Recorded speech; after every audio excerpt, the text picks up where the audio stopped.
gonna be like in the future.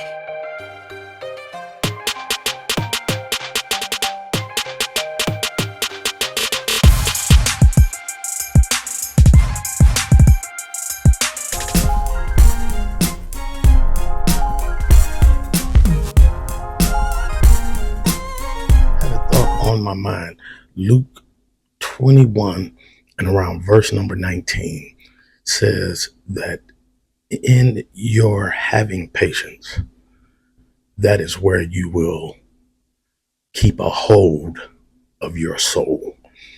And so in Jesus uttering these words, he's literally trying to guide us in the spirit of self-control, because patience is one of those things that not most of us really want to jump into, because it's one of those tougher systems of control mentally that keeps us intact and that keeps us together.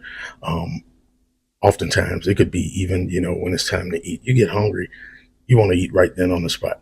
You don't want to have to wait for a meal to be cooked and to be prepared. So either you'll microwave something or you'll stop and you grab fast food. That's lack of patience. But what Jesus was saying in the book of St. Luke's gospel is that in your patience, you keep hold of your soul, is because if you cannot control yourself to endure temptation, to endure persecution, to endure attack and drought and the onslaughts of your adversaries, that we can sometimes give in to what it is we're feeling and we can attack back. Yes, yes. I know a lot of people feel like, church folks are as soft as cotton. Yeah, but everybody didn't grow up in church. And even for the ones that grew up in church, everybody didn't grow up in private school and in the suburbs. Some of us had to learn to resist in order to survive, depending on where you come from. You see that varsity letter S behind me? That's Shaw High School. For those that don't know, that's in East Cleveland, Ohio, the city of East Cleveland.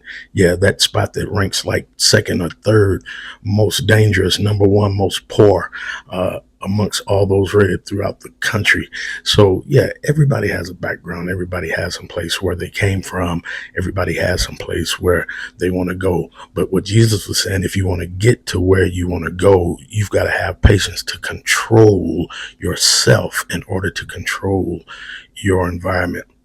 Now, understand this. If Jesus is saying it, we should always take special note to what Jesus says. A lot of us love listening to online prophets and streaming strangers and what books and great authors are saying. But no, I want to look at the Gospels. I want to admonish you to take a look at the Gospels as well. Consider what Jesus does. Here is Jesus, if you remember, on the night of the arrest before his crucifixion, and the officers of the high priest's office, Caiaphas and Annas, when those officers came as well to arrest him, remember that Peter drew his sword, and the Bible says that he actually took off the ear of one of those guards who historically, traditionally was given the name of Malchus. We know that Jesus put the man's ear back on his head, but it's more important to remember what Jesus said instead of what Jesus did. He told Simon Peter to put up your sword. He said, I could call to my Father, and he would dispatch unto me 12 legions of angels. Now, a legion consisted of about 6,000 men of war. These were soldiers who were designated to fight the good fight in the heat of the battle. And so with this entails that if he's going to send Jesus 12 legions of angels, that's 72,000 angels that could come to his rescue. So now notice that if Jesus is God incarnate, which he is, he had the power to create the world. He had the power to construct the world. That means he has the power to destruct the world. Y'all don't want to hear this, do you?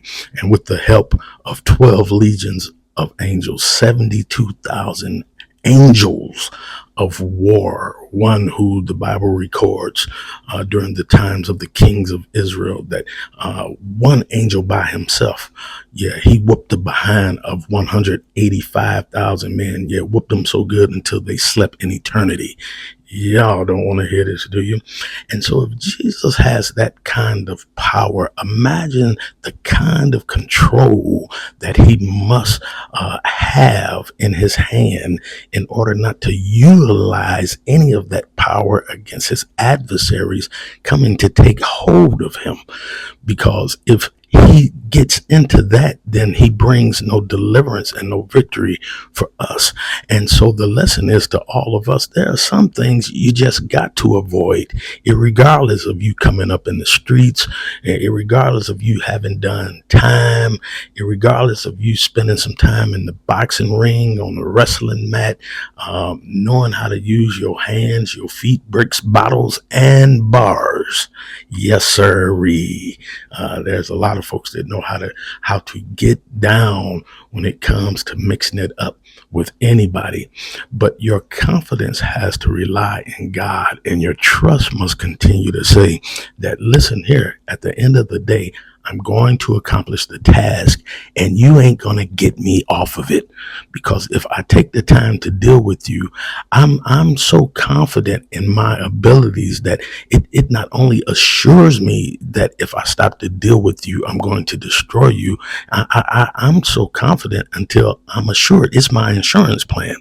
Yeah, that if you come against me tough enough and I come against you, I'm going to win. So imagine having that type of assurance, not just confidence, but assurance. If I do this against you, I destroy you. So imagine the control that Jesus must have had in that moment, where he controlled himself enough to say, I got to get to Calvary. I got to pay the price. I've got the whole world to deliver. So why am I going to stop to defeat you? That takes patience, because he knew in his patience, he held hold of our souls. So friends of mine, in your patience, let that be an example, is that is how you keep hold of your soul. Don't let nobody make you lose your soul. Control your soul. I'm out, man. It's your boy. Yeah, I'm coming to you from the Healing House. Yeah. Deuces, y'all. Be blessed.